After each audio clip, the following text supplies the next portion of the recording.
Okay, let's get into it. When you first read Frank Herbert's Dune, you realize pretty quickly it's not just any science fiction novel. Not at all. You're stepping into this universe that feels so dense, so layered with history, with philosophy, ecology. It just feels ancient. And that's because, well, Herbert really did the reading. He absolutely did. I mean, the influence of the Middle East, particularly Arabic and Islamic culture on the Fremen of Arrakis is, pretty widely known. Right. But to really get the deep structure of the story, their unity, their faith, even their language, you have to zero in on this one really specific, almost hidden source. And that's our mission for this deep dive. We want to move past just the general cultural feelings and really expose the hidden blueprint that Herbert was working from to build the Fremen. Exactly. We're talking about a specific historical event, a template he used for their entire society, right down to the words they use. We are talking about Lesley Blanch's 1960 book, The Sabres of Paradise. It's this amazing chronicle of the 19th century resistance by Caucasian Muslim tribes against the Russian Empire, led by Imam Shamil. Yes. And Herbert seems to have found in that struggle the perfect model for a fierce, desert-hardened people fighting back against a massive empire. Wait, hold on.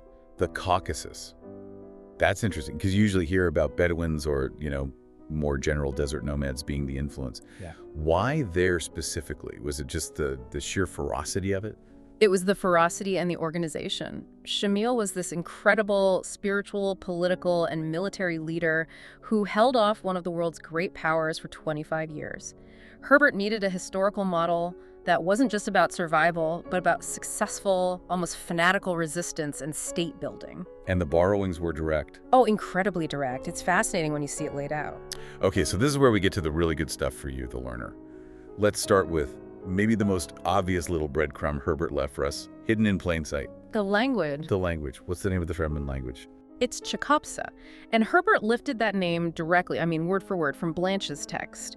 In her book, it was a kind of ceremonial or hunting language used by those Caucasian tribes. So a perfect one-to-one transfer. Yeah. He didn't just invent a cool-sounding name. He found a real niche historical detail and embedded it right into the foundation of Fremen culture. It proves how deep he was digging.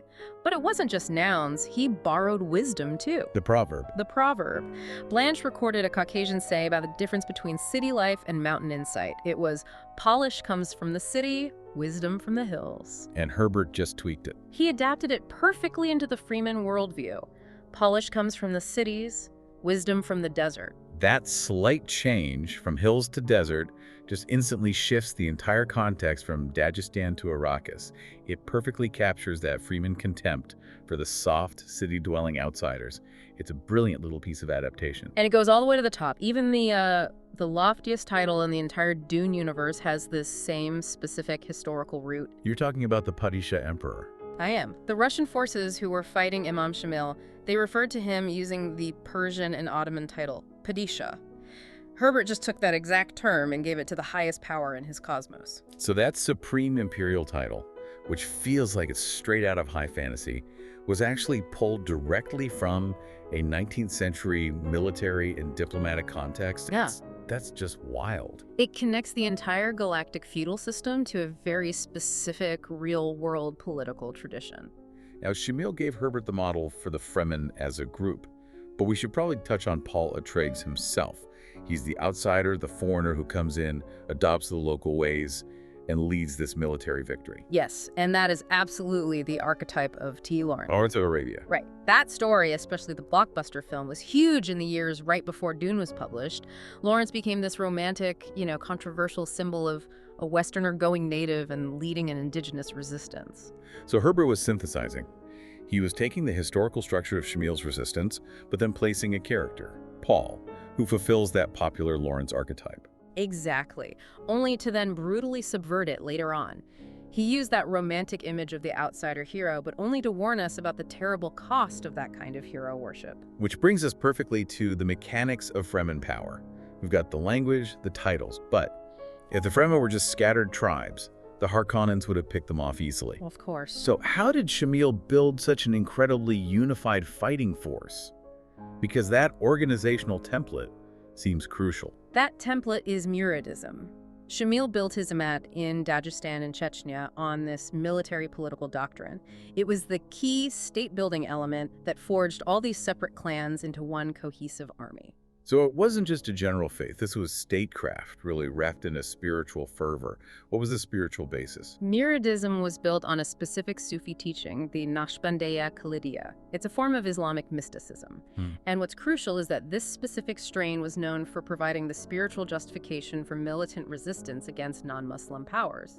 So that link between deep spirituality and the political fight is exactly what he needed for the Fremen.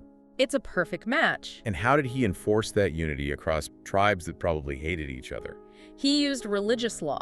Shamil basically just removed the local customary laws, which were called adat, and replaced them completely with the rules of Sharia. So Sharia law becomes the great unifier.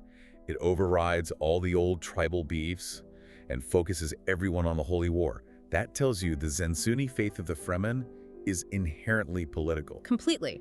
And all of it depended on Shamil's singular authority. He was the spiritual, political, and military leader, the one they would follow to the death. And that's the precise parallel for Paul Atreides. Yeah. He becomes that messianic figure for the Fremen. It's a highly centralized, theocratic, and profoundly effective power structure for revolution. The perfect engine for a jihad. Exactly. Okay, speaking of engines, let's pivot and look at the actual words Herbert used to fuel this culture.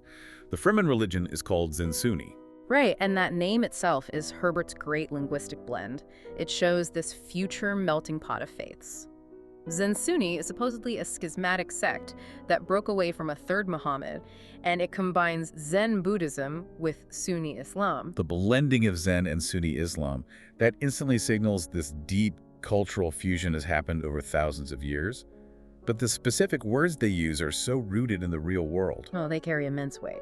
Let's start with Ruh spirit. Right. This comes directly from the Arabic word ruh, which means soul or spirit. It immediately grounds Fremen spirituality in real Islamic metaphysical concepts. And their social structure, the ulema. In Dune, it's a Zen-Sunni doctrine of theology. In Arabic, it's the plural for scientists or knowledgeable people, those learned in both religion and worldly affairs. Then there's Ummah. In Arabic, that means nation or peoples, a sense of community, but Herbert flips it. He inverts it. He uses it as a term of scorn for a fanatical prophet. So he takes this idea of a united people and twists it to mean something dangerous, maybe an early hint about extremism. I think it definitely aligns with his warnings.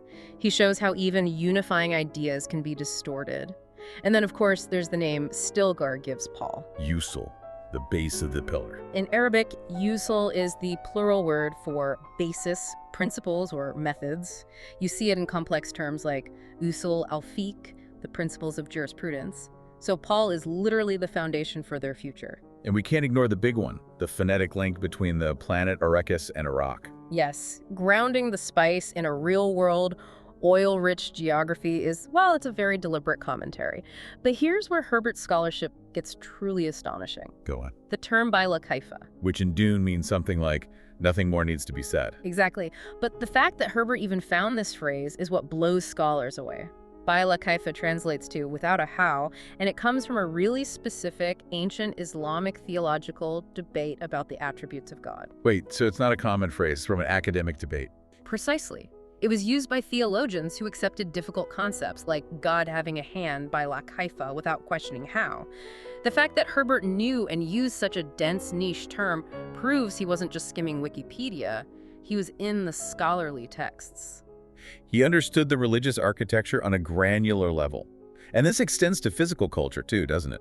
It does. The Fremen mantle, the burqa, comes from burq, a classical Arabic face cover.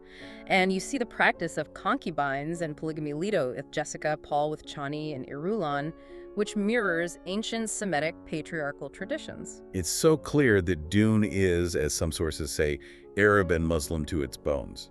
But all this incredible complexity serves one central theme. The story of the hero who must be mistrusted. Right. This entire religious architecture is designed to make the Fremen expect a messiah. Paul is the awaited one, the Mahdi. Or Modib.